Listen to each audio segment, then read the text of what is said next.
Welcome to the channel. दोस्तों आज हम देखने जा रहे हैं problems in flow control loop. तो दोस्तों प्रॉब्लम किस ये जो हम डायग्राम देख रहे हैं ये फ्लो कंट्रोल लूप डायग्राम है। तो दोस्तों इसमें मैग्नेटिक फ्लोमीटर कंट्रोल वाल्व और कंट्रोलर है। ये कंट्रोलर जो है वो DCS, स्कैडा या तो PLC भी हो सकता है, लेकिन जो फिलॉसफी है वो क्लोज लूप की है। तो दोस्तों देखिए, रनिंग प्रोसेस में हमें क्या क्या प्रॉब्लम आती है उसके ऊपर आज हम डिस्कस करने वाले हैं। तो दोस्तों एक फ्लो कंट्रोल लूप की समस्या आम तौर पर 3 मुख्य क्षेत्रों में बटी होती है। एक तो है, ये देखिए, एक तो है mechanical valve issue, sensor noise and incorrect PID tuning.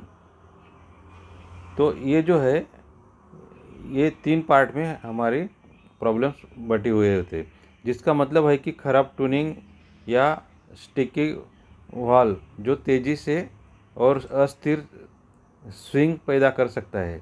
तो ये इस तरीके से 3 प्रॉब्लम हमें फेस करनी पड़ती है। और आइडेंटिफाई सिम्टम्स। अभी रिपीटेड ऑसिलेटर। अभी रिपीटेड ऑसिलेटर क्या होता है, जैसे कि हमारा ये सेट पॉइंट है और ये ऐसा जो ऑसिलेशन है इसको हम ऑसिलेशन बोलते हैं, इसको हम रिपीटेड ऑसिलेशन बोलते हैं। तो इसमें क्या होता है, तेज उतार चढ़ाव यानी कि रिपीट ऑसिलेशन, फ्लो लगातार ऊपर नीचे होते रहता है। यह आमतौर पर अत्यधिक कंट्रोल गेन यानी एक्सेसिव कंट्रोलर गेन या गंभीर वाल्व घर्षण यानी कि स्टिक्शन के कारण होता है। तो ये जो होता है ये ऑसिलेशन, इसका रीज़न हमने देखा। तो ये या तो हाई गेन की वजह से होता है या तो वाल्व फ्रिक्शंस की वजह से होता है। और दूसरा है हमारा स्लगिश रिस्पॉन्स। तो ये स्लगिश रिस्पॉन्स में क्या होता है, फ्लो को सेट पॉइंट तक पहुंचने में बहुत अधिक समय लगता है। यानी कि जैसे कि ये हमारा सेट पॉइंट है, तो जैसे फ्लो हमने चालू किया तो ये बहुत टाइम लेता है, इसको हम बोलते हैं स्लगिश रिस्पॉन्स। तो फ्लो को सेट पॉइंट तक पहुंचाने में बहुत अधिक समय लगता है। यह कम कंट्रोल गेन या अपर्याप्त इंटीग्रल एक्शन की ओर इशारा करता है। तो कम यानी जैसे कि हम ज़्यादा ऑसिलेशन देखे, ये हाई गेन हो गई, और जो लो ऑसिलेशन देखा हमने, मतलब इसका मतलब है लो गेन होता है। अभी उसके बाद हम देखते हैं कांस्टेंट ऑफसेट। तो कांस्टेंट ऑफसेट क्या है, फ्लो स्थिर हो जाता है लेकिन कभी भी वास्तव में सेट पॉइंट तक नहीं पहुंच पाता। इसका मतलब है कि आपका इंटीग्रल यानी आई एक्शन बंद है या तो बहुत कम है। अभी ऑफसेट कैसे जानेंगे हम, ऑफसेट इसे कैसे, जैसे कि ये हमारा सेट पॉइंट है,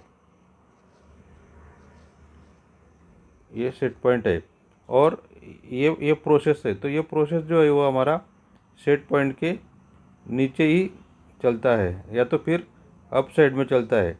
तो ये जो दोनों के बीच का जो गैप रहता है इसी को हम ऑफसेट बोलते हैं।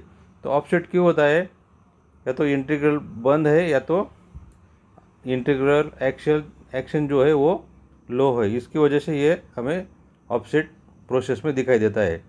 और क्विक, अभी हम देखते हैं quick manual mode test. Quick manual mode test क्या है, अभी switch the controller from auto to manual mode, यानी हमें कंट्रोलर को ऑटो मोड से मैनुअल मोड में लेना है।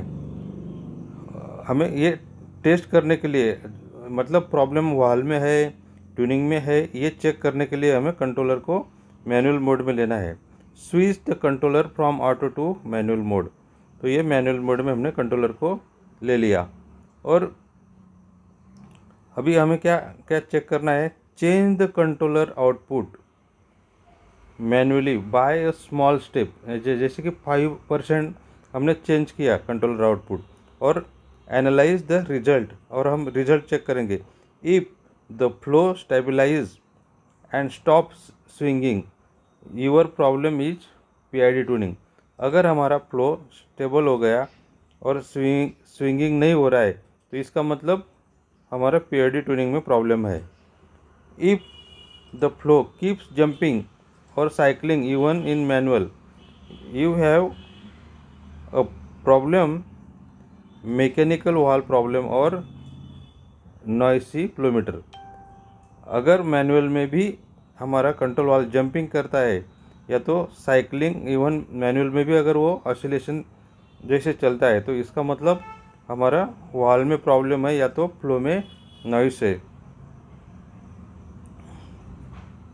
Problem in flow control loop, जैसे कि अभी हम कॉमन फिक्सेस देखेंगे। Fixing stiction, if the valve sticks and then jump, the packing gland might be too tight और द एक्चुएटर नीड मेंटेनेंस।